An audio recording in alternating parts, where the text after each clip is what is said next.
I mostly read public domain books here on Glenn Reads Books to You, and they were written a long time ago, so they're usually racist, or sexist, or bigoted, but in there somewhere is a story, and that's why those stories are famous. Other times, I read works from independent authors, and they're delightfully not racist, but they might have adult language or adult situations, like, making sex. So that's your warning, but I'm sure you're grown up enough to handle it. Don't write to me complaining.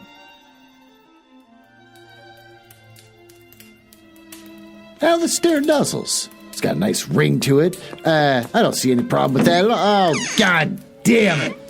All right, fine. Take a seat, you little idiot. I was just reflecting on how I'm trying to rework this show and the conundrum I've fallen into with it. Welcome to the Glenn Reads Books to You mansion. It's a fun little bit where I pretend to live in a mansion and not just recording in my basement as I read the hottest public domain books and short stories. This week, I'm going to read 2 short stories. Behind Lies the Wub. I'll say that again. Behind Lies the Wub by Phillip K. Dick and The Drug by C.C. MacApp. I was just reflecting on how I finally got done with that horrible sci-fi book, Hellflower, which had the potential to be horrible and luckily didn't, but still it was boring as hell. It was poorly written and pretty shitty towards women. And so I thought, now that I'm done with that, now it's time for Glenn to move forward into a new era. 6 years of doing this show. It's time for me to drop that and move on. So I started thinking, what do I want to do? I guess I'll just, instead of reading books out loud with my mouth, instead I'll just read a book and review it, where I can read segments and just talk about what I thought about the book. So I was like, okay, that's better. I got to find books that are, weird or whatnot, and then whatever. Then I go, oh, wouldn't it be funny if I took it real seriously? Like, it's not that I'm making fun of it, but like this is like a fine piece of literature, like. I don't know, shifter romance novels, things like that. And I was like, okay, so I'll do that. That'd be kind of funny, right? That'd be fun. I can sit there and talk about how great it is and like how it's really lifting the culture up and everything. And then I was like, oh, I should make this like Masterpiece Theater. So then it's like, oh, Alistair Cook is the host of that, and I wound up buying the theme song from Masterpiece Theater, which to make it legal costs a lot of money. And then they have to like go through all these hoops to make sure that like YouTube doesn't block me. And so I hate it. So anyways, I did that, and I was like, okay. And then also my wife is like, you're reading shifter romance novels. I love shifter romance novels. And so I was like, okay, well then we could do it together. So we're going to do it together, and where we like read about these novels and just anything else that comes up. And then I realized, this should be its own show. It can't be Leaves of Glenn or the Glenn Reads Books. It can't be that. So now I'm back to square one. So we're doing this other show. We're doing this next week, and that'll be fun, and I'm looking forward to it. And she's hilarious, and I'm having a great time doing it. But what do I do with this turd? I can't drop this turd. I've been doing this turd for 6 years. So how do I polish the turd? So I don't know. I guess I'm just going to read a lot of really short stories so I don't get so bored and frustrated. I'll figure something out. I think it's going to involve a lot of like loud music, maybe like a lot of like really like hip hop music that I bought like off of some like service where like, it's made by a keyboard in a computer or whatever. I don't know. I'll figure out a new theme. But thank God for the grandfather clock. I got nothing else to say. The grandfather clock told me to go downstairs to the library and start reading these stories.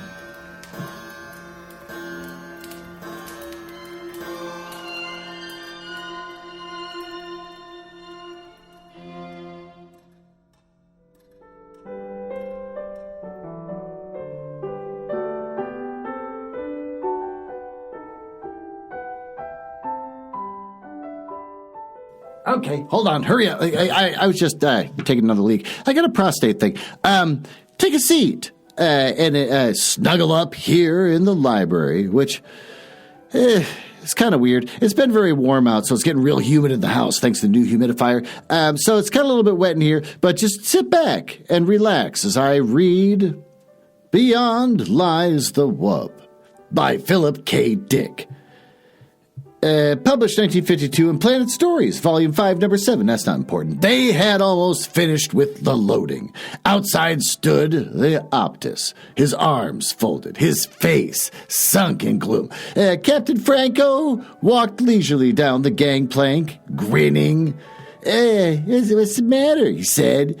You getting paid for all this? Oh, the Optus said nothing. Oh, he turned away collecting his ropes. The captain put his boot on the hem of his rope. Just a minute. Yeah, don't go off. I'm not finished. Oh, the Optus turned with dignity. I'm going back to the village. He looked toward the animals and birds being driven up the gangplank into the spaceship. I must organize new hunts. Franco lit a cigarette. Why not? You people could go out into the veldt and track it all down again, but when we run out halfway between Mars and Earth... Oh, the Optus went off. Wordless. Franco joined the first mate at the bottom of the gangplank. Verp. How's it coming? He said. He looked at his watch. Oh, we got a good bargain here. The mate glanced at him sourly. How do you explain that? Oh, what's the matter with you? We need it more than they do. I'll see you later, Captain. The mate threaded his way up the plank. Between the long-legged Martian go-birds. I have no idea what the fuck is going on in this story right now. Into the ship. Franco watched him disappear. He was just starting up after him, up the plank toward the port, when he saw it in italics. My God! He stood staring, his hands on his hips. Peterson was walking along. There's so many characters being thrown at us right now. Walking along the path, his face red, leading it in italics by a string. Oh, I'm sorry, Captain, he said, tugging at the string. Franco walked toward him. What is it? The wub stood sagging, its great body settling slowly. It was sitting down, its eyes half shut. A few flies buzzed about its flank, and it switched its tail. It sat. There was silence. It's a wub, Peterson said. I got it from a native for 50 cents. He said it was a very unusual animal, very respected. This, Franco poked the great sloping side of the wub. That's a pig. A huge, dirty pig. Yes, sir, it's a pig. The natives called it a wub. A huge pig. It must weigh 400 pounds. Franco grabbed a soft tuft of the rough hair. It's got hair. The wub gasped.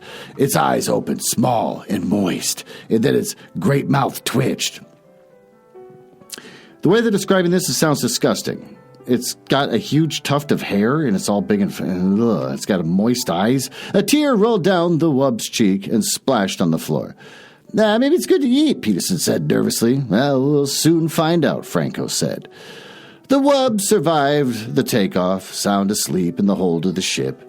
When they were out in space and everything was running smoothly, Captain Franco bade his men fetch the wub upstairs so they might perceive what manner of beast it was.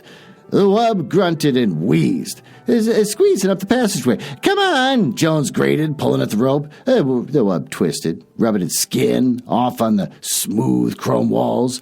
It burst into the anteroom, tumbling down in a heap, and the men leaped up. Good Lord, French said. What is it?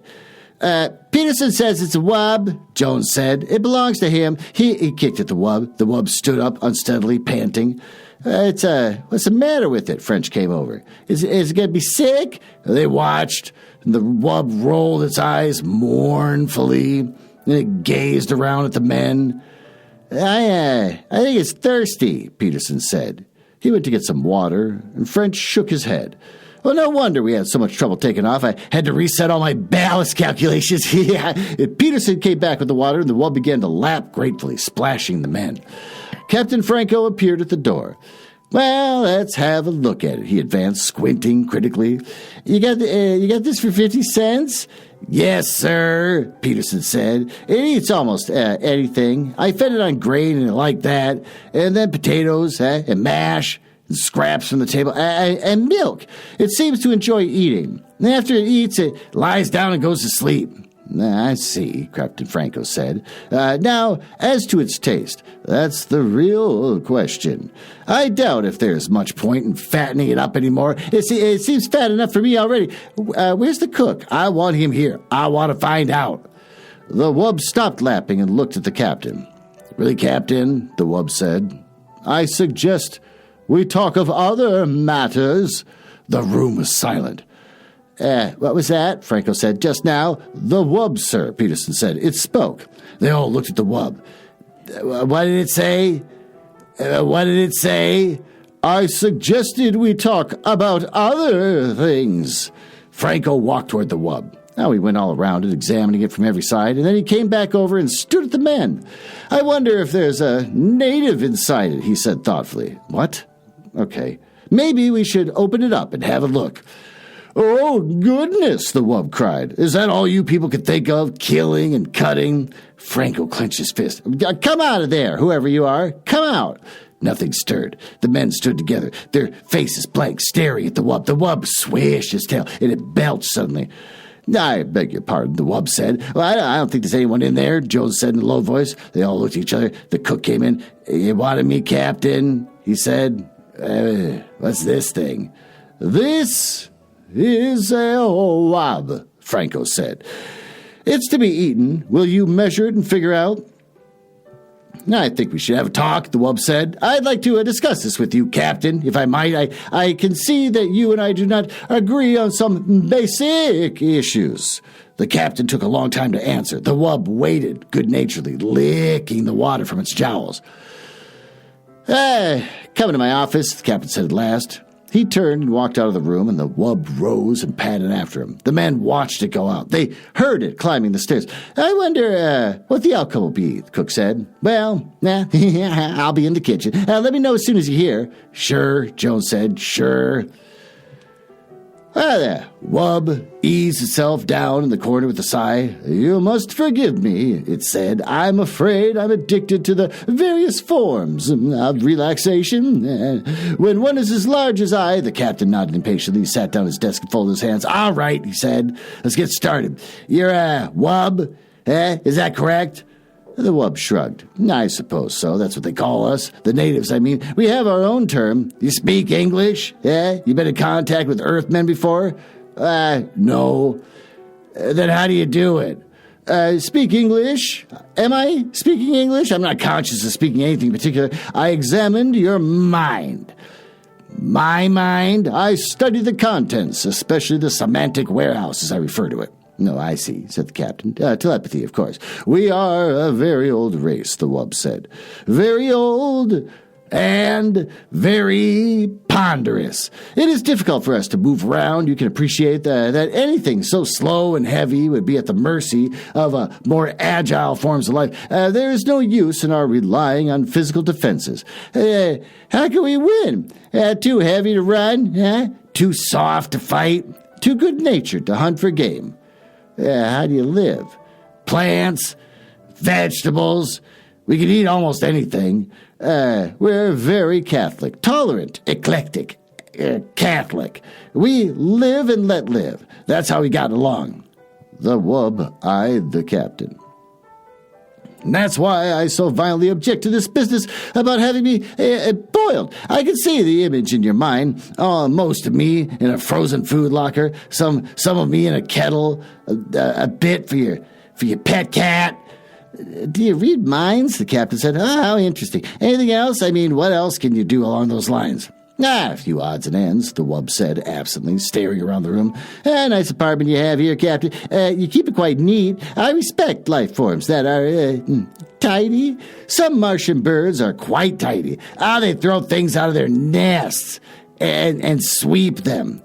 "Indeed," the captain nodded. "But to get back to the problem, quite so. You spoke of dining on me. The taste, I am told, is good. A little fatty, but tender. But how can any lasting contact be established between your people and mine if you resort to such barbaric attitudes? Eat me? Rather, you should discuss questions with me. Philosophy, the arts." The captain stood up. "Philosophy, it might interest you to know that we will be hard put to find something to eat for the next month. An unfortunate spoilage. I know, the wub nodded, but it wouldn't be more in accord with your principles of democracy if we all draw straws or something along that line. After all, democracy is to protect the minority from such infringements. Now, if each of us casts one vote, the captain walked to the door. Nuts to you, he said. He opened the door. He opened his mouth. He stood frozen, his mouth wide, his eyes staring, his fingers still in the knob. The wub watched him. Presently, it padded out of the room, edging past the captain. It went down the hall, deep in meditation. The room was quiet. So you see, the wub said, we have a common myth. Your mind contains many familiar myth symbols. Ishtar, Odysseus. And Peterson sat silently, staring at the floor. He shifted in his chair. Go on, he said, please go on. I find your Odysseus figure common to the mythology of the most self-conscious races. As I interpret it, Odysseus wanders as an individual, aware of himself as such. This is the idea of separation from family, a country, the process of individuation. But Odysseus returns to his home. Peterson looked out the port window at the stars, endless stars, burning intently in the empty universe. Finally, he goes home, as must all creatures. The moment of separation is a temporary period, a brief journey of the soul. It begins and it ends. The wanderer returns to land and race. The door opened. The wub stopped, turning its great head. Captain Franco came into the room, and the men behind him hesitated at the door. You all right? French said. Do you mean me? Peterson said, surprised. Why me? Franco lowered his gun. Come over here, he said to Peterson. Get up and come here. There was silence. Go ahead, the wub said. Doesn't matter. Peterson stood up. What for? It's an order. Peterson walked to the door. French caught his arm. What's going on? Peterson wrenched loose. What's the matter with you? Captain Franco moved toward the wub. The wub looked up from where it lay in the corner, pressed against the wall. It's interesting, the wub said, that you're obsessed with the idea of eating me. I wonder why. Get up, Franco said. If you wish. The wub rose, grunting. Be patient. It's difficult for me. It stood, gasping, its tongue lolling foolishly. Shoot it now, French said. For God's sake, Peterson exclaimed. Jones turned to him quickly, his eyes gray with fear. You didn't see him, like a statue, standing there, his mouth open. If we hadn't come down, he'd still be there. Who? The captain? Peterson stared around. Well, he's all right now. They looked at the wub, standing in the middle of the room, its great chest rising and falling. Come on, Franco said. Out of the way. The men pulled aside toward the door. You're quite afraid, aren't you? The wub said. Have I done anything to you? I am against the idea of hurting. All I have done is try to protect myself. Can you expect me to rush eagerly to my death? I am a sensible being like yourselves. I was curious to see your ship, learn about you. I suggested to the native. The gun jerked. See, Franco said, I thought so. The wub settled down, panting. It put its paw out, pulling its tail around it. It is very warm, the wub said. I understand that we are close to the jets. Atomic power. You have done many wonderful things with it, technically. Apparently, your scientific hierarchy is not equipped to solve moral, ethical... Franco turned to the men, crowded behind him, wide-eyed, silent. I'll do it. You can watch. French nodded. Try to hit the brain. It's no good for eating. Don't hit the chest. If the ribcage shatters, we'll have to pick bones out. Listen, Peterson said, licking his lips. Has it done anything? What harm has it done? I'm asking you. And anyhow, it's still mine. You have no right to shoot it. It doesn't belong to you. Franco raised his gun. I'm going out, Jones said, his face white and sick. I don't want to see it. Me too, French said. The men straggled out, murmuring. Peterson lingered at the door. He was talking to me about myths, he said. It wouldn't hurt anyone. He went outside. Franco walked toward the wub. The wub looked up slowly. It swallowed. A very foolish thing, it said. I'm sorry that you want to do it. There was a parable that your savior related. It stopped, staring at the gun. Can you look me in the eye and do it? The wub said. Can you do that? The captain gazed down. Oh, I can look you in the eye, he said. Back on the farm we had hogs. Dirty razorback hogs. I could do it. Staring down at the wub into the gleaming moist eyes, it pressed the trigger. Now, the taste was excellent. They sat glumly around the table, some of them hardly eating at all. The only one who seemed to be enjoying himself was Captain Franco. More, he said, looking around. More? And some wine, perhaps? Not me, French said. I think I'll go back to the chart room. Me too. Jones stood up, pushing his chair back. I'll see you later. The captain watched them go. Some of the others excused themselves. What do you suppose the matter is? The captain said. He turned to Peterson. Peterson sat staring down his plate at the potatoes, the green peas, and at the thick slab of tender, warm meat. He opened his mouth. No sound came. The captain put his hand on Peterson's shoulder. It's only organic matter now, he said. The life essence is gone. He ate, spooning up the gravy with some bread. I myself love to eat. Oh, it's one of the greatest things that a living creature can enjoy. Eating, resting, meditation, discussing things. Peterson nodded. Two more men got up and went out, and the captain drank some water and sighed. Well, he said, I must say this is a very enjoyable meal. All the reports I heard were quite true. The taste of wub, very fine. But I was prevented from enjoying this pleasure in times past. He dabbled at his lips with his napkin and leaned back in his chair. Peterson stared dejectedly at the table. The captain watched him intently and leaned over. Come, he said. Cheer up. Let's discuss things. He smiled. As I was saying before I was interrupted, the role of Odysseus in the myths... Peterson jerked up, staring. To go on, the captain said, Odysseus, as I understand him...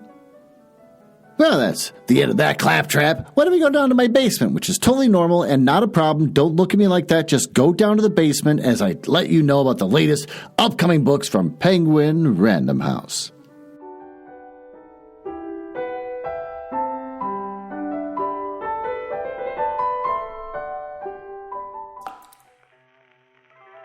All right, hold on. Okay, I'm here. There you are. I've been just peeing like a racehorse lately. And the worst thing is I got these goddamn underwear from Target. And they're like, the new trend at Target is they're really pushing underwear that's made of basically fake silk.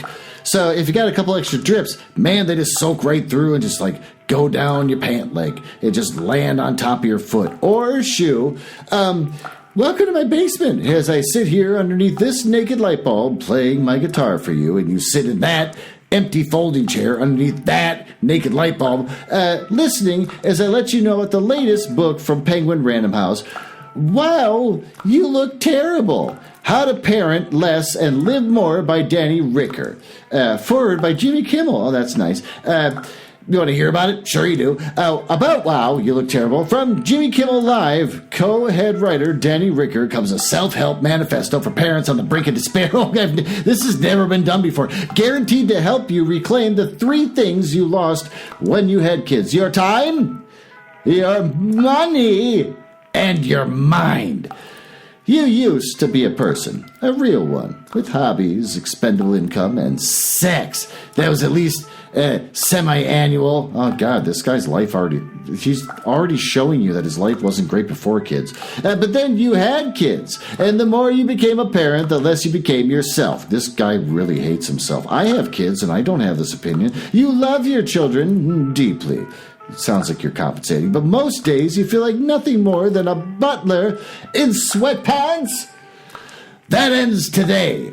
Just like the second part. You can still love your kids. This guy is really overcompensating. Oh my God, this is a broadcast from a depressed, angry man. Wow, You Look Terrible is a beacon of hope to beleaguered parents across the globe. The revolutionary child rearing techniques within will teach you how to save money on soccer by having your child join a cult. Oh, that's rich. You can't do that. Throw your kid's entire birthday party in 17 minutes flat. Oh, come on. That's impossible.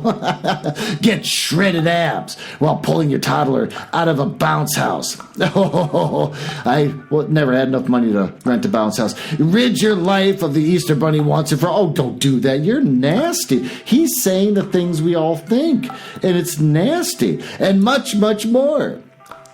With a foreword by late-night scamp Jimmy Kimmel, who the fuck wrote this, and brimming with perfect advice, harrowing tales, quizzes. Oh, that's got to be fun to take quizzes as an adult. Charts. That's boring as hell. Scams. Schemes. Swear words. I've never read anything with swear words in it before. This has got to be a fun book. And bold-faced lies. That's confusing. That will tip the balance of power back in your favor. Wow, you look terrible. Will make you a bona fide human again by setting you on the righteous path of parenting less and living more. You can find this horse shit.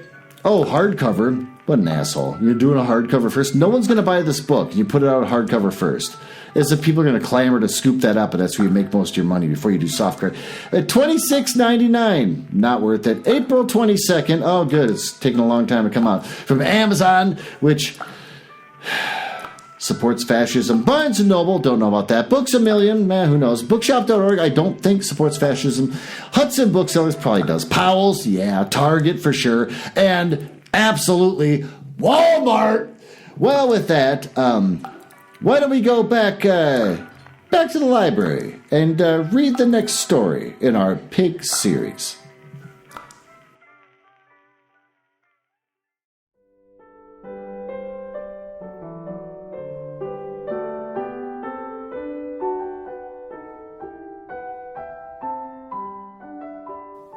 God, I'm getting lightheaded. It's every 10 minutes. Oh, you're here already. Okay, I'm exhausted. I gotta talk to the doctor. Okay. The Drug by C.C. Mackap. Published in 1961 in Galaxy Magazine, Volume 19, Number 3. Nobody cares. Why am I reading that? Amos Perry, a regional manager for Wheelan Incorporated Farm and Ranch Chemical and Feeds, had come to work a few minutes early and was waiting in the lab when Frank Barnes arrived. He saw that the division's chief chemist was even more nervous than usual, so he invested a few more minutes in soothing small talk before saying, "Frank, sales is beginning to push for that new hormone." Immediately, Barnes came unsoothed. "Bill Dietrich was on the phone about it yesterday, Mr. Perry. I'm sorry I was abrupt with him." Oh, Amos grinned. "If you were, he hadn't a chance to mention me yet, but I think we'd better light a fire under the thing. We'll probably get a blast from Buffalo before long. How many men do you have on it?" Well, 2, helping with routine work, but I've done most of it myself, evenings and weekends. I didn't want anyone to know too much about it. Mr. Perry, I'm worried about it." "Worried? What do you mean?" "Well, let me show you the litter we've been testing it on." The pigs were in pens outside the lab. Amos had seen figures on weight gain and general health. The latter was what promised to be sensational, but he hadn't seen the animals for 2 weeks. He eyed the first bunch. How old is that boar pig?" "Not quite 4 months." Amos was no expert, but he had spent many hours on customers' farms, and he thought the animal looked more than mature than that. So did the shoats in the same pen, though they tended to more fat. All of the group had an odd look, certainly not normal for Yorkshires of their age. He thought of wild hogs. "Is it just a general health factor?" he asked. "No, I don't think so, Mr. Perry. You remember I told you this wasn't actually a hormone." "I know. You wanted to call it that for secrecy. You told me." "Yes, sir. But I didn't tell you what it really was. Mr. Perry, are you familiar with hypnotics? Mescaline, especially." Am I saying that right? Hypnotics. Okay, so apparently mescaline is a hypnotic. "No, I'm not, Frank. Well, it's a drug that causes strong hallucinations. This is a chemical derivative of it." Fuck off. Amos grinned again. "Pipe dreams? For hogs?" He quit grinning as the implication struck him. If this thing didn't pan out after the money they spent and the rumors had seeped out, there'd be some nasty questions from Buffalo. And if it did, they began selling it. "What would it do to human beings?" asked Amos. Barnes avoided his eyes. "Well, that's one thing I'm worried about," he said. I want to show you another pig." This one was isolated in its own pen, and it looked even stranger than its siblings. In the first place, its hair was thicker. What's with the hair on pigs? And black. And there was I get it. They have hair, but man, all these stories just want to talk about the hair on pigs. It makes it gross. I get the same image of like watching Francis Coppola's Dracula. When Dracula opens up his hand and there's just a tuft of hair on his palm. That's what I think of with these pigs. Is it reasonable? No, but that's what I'm getting, and I don't like it. There's an oddness in its shape and a vaguely familiar sinuousness in the way it moved that made Amos's skin prickle. What's wrong with it? He asked. Oh, it's healthy except for the way it looks and acts. Same litter and dosage? Yes, sir. All of them got just one dose. The effects seemed to be permanent. They were leaning over the fence, and the animal was looking up at them. There was an oddity in its eyes. Not intelligence exactly, but something, unpig-like. Abruptly, it stood up on its hind legs, putting its 4 feet against the fence and raising its head toward them. It squealed, as if begging for attention. Amos knew that pigs made affectionate pets. Drawn to it well as repelled, and reached down and patted it, and the squealing stopped. He was standing too easily in that position, and suddenly Amos recognized what was familiar about it. He jerked his hand away, feeling a strong desire for soap and water. How long has it been this way? That changed fast in the last week. Amos looked toward the doorway of the lab, just inside which a large black tomcat was sat watching them. Is that cat out here a lot? Barnes' eyes went to the cat, widened, turned back to the pig. And he looked as if ill, as Amos felt. When Amos got to his office, the sales manager was already waiting, his mind only half present. Amos sized up the stuffed briefcase and the wider-than-necessary smile as he responded automatically to the amenities. Just get back? He asked. Early train. Darn planes grounded again. Dietrich looked full of energy, though he'd undoubtedly rushed home, shaved, showered, changed, and hurried to the office with no rest. He sat down, extracted papers from the briefcase, and beamed. Wrote up the Peach Association, No, he'll give me the good news first, Amos thought. Fine, he said. The whole year? Yep. Got a check from the almond growers, too. All paid up now. Good, said Amos, and waited. It came. Say, I was talking to Frank Barnes about the new hormones he's got, and he seemed a little negative about it. When do you think we can have it?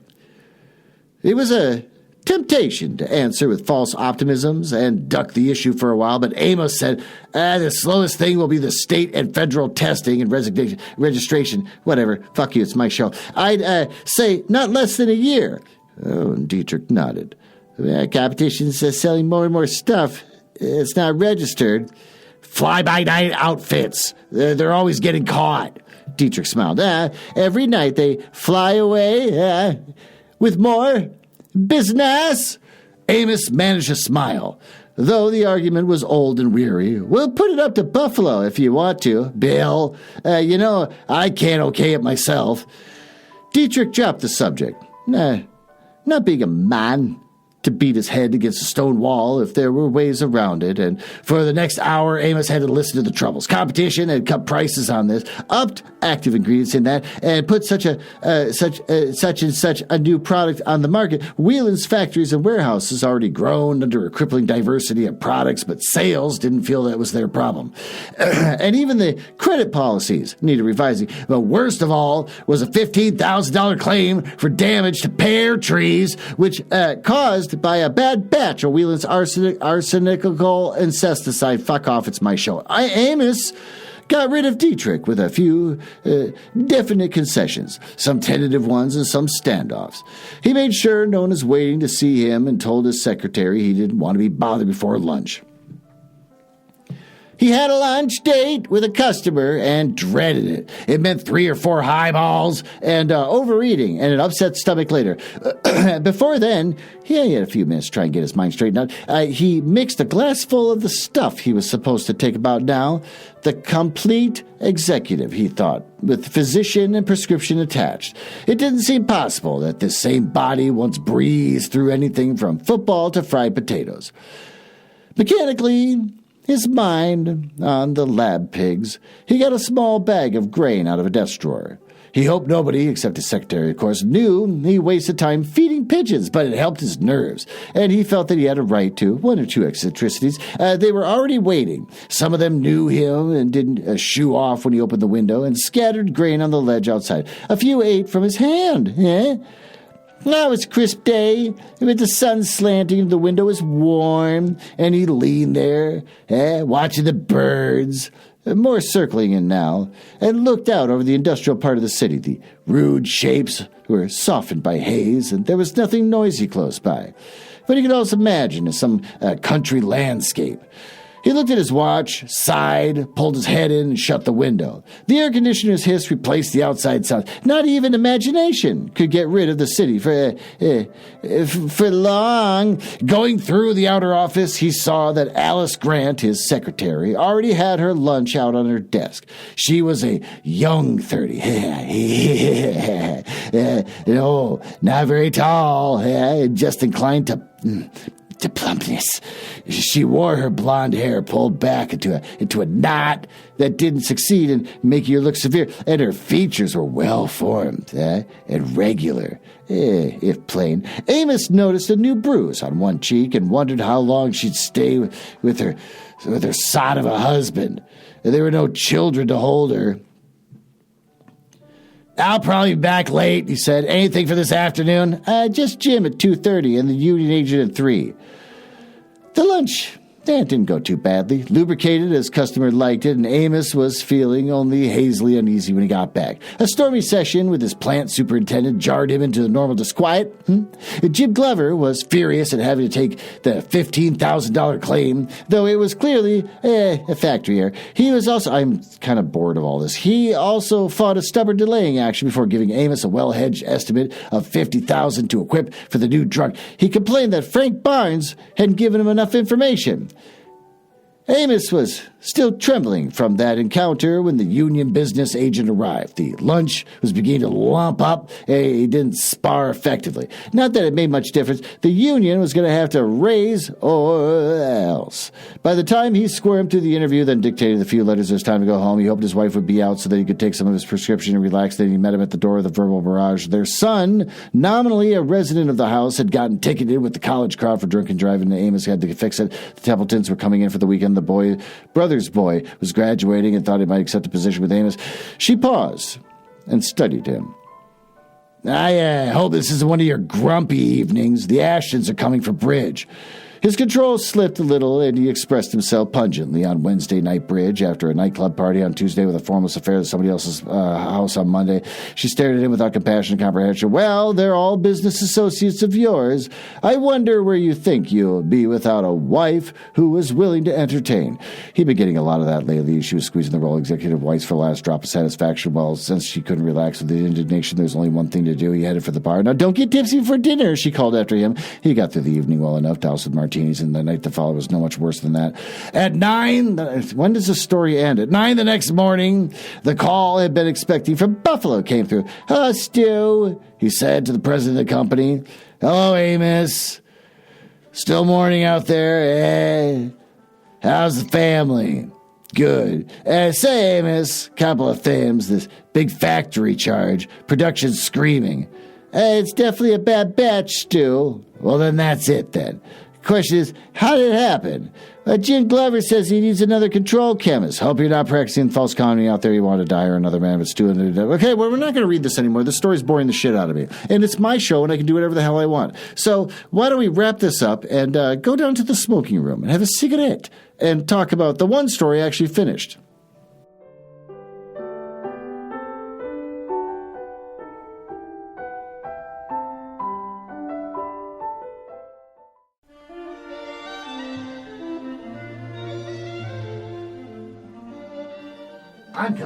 I'm coming. Okay, I'll you. You little scamp, you beat me. I was taking a piss. So, why don't you take from that baboon skull there on the table in front of you? That's my wife's birds. You can take the head off that baboon skull, and you'll find that it's filled with cigarettes. Why don't you have one while we talk about what we read? The second story is really boring. It's still in front of me. God, it just goes on forever. I'm going to imagine the pigs become... It just keeps going forever. I'm going to imagine that the pigs become sentient. Who gives a shit? I don't care. It's my show. I don't have to finish the story if I don't want to. Done it before. I'll do it again. Did it with Peter Pan, the pervert person that wrote Peter Pan. In either case, the first story about the wub, Beyond Lies the Wub, just a story about a bunch of shitty human beings just like seeing a big fat thing and they want to eat it. And it turns out it's actually sentient and can read minds. And worse than that, it allows them to kill it so that it can infect the minds of the people that eat it. And so then all of a sudden they become wub-like. I don't know. Maybe it's kind of romantic if you think about it, a little poetic, that the wub can live on through others even after death. Well, anyways, that's that story. This other one is just boring as shit, and I got tired about reading it. I'm still trying to figure out what the hell to do with my show, and we'll figure it out. But with that, thanks for listening, and I might see you next week.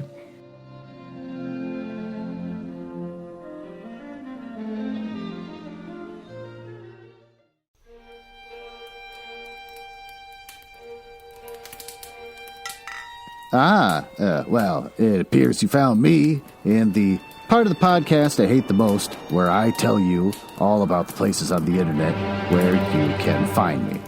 You can tell I hate this because of the sound effects making it sound like a stormy night in the drawing room of the damned. Now, are you cool? I like cool people. It's the reason why I got involved in this business to begin with, just to meet cool people, not losers. So if you're cool, feel free to go over to my website, nuzzlehouse.com. But if you go there, you get to hear some of the other stuff that I and my wife work on, like the Radio Mystery Theater show, where we try to recreate the same show that used to be on in the 70s, but they don't make any episodes anymore. So we make our own, and we just steal all their commercials. And also Gestating the Curious Mind. We made a Christmas album. If you go to our link tree, you can see that we made a Christmas album. It's the first thing we did after getting married, which I think everyone should do when they get married, is start talking about the Christmas album they're going to make. And since I think you might be cool, you can always just email me directly. glenn.nuzzles@gmail.com. But don't email if you're a nerdlinger or a dork. Now, back to business. I can't believe I drank all of them already. There's got to be one left.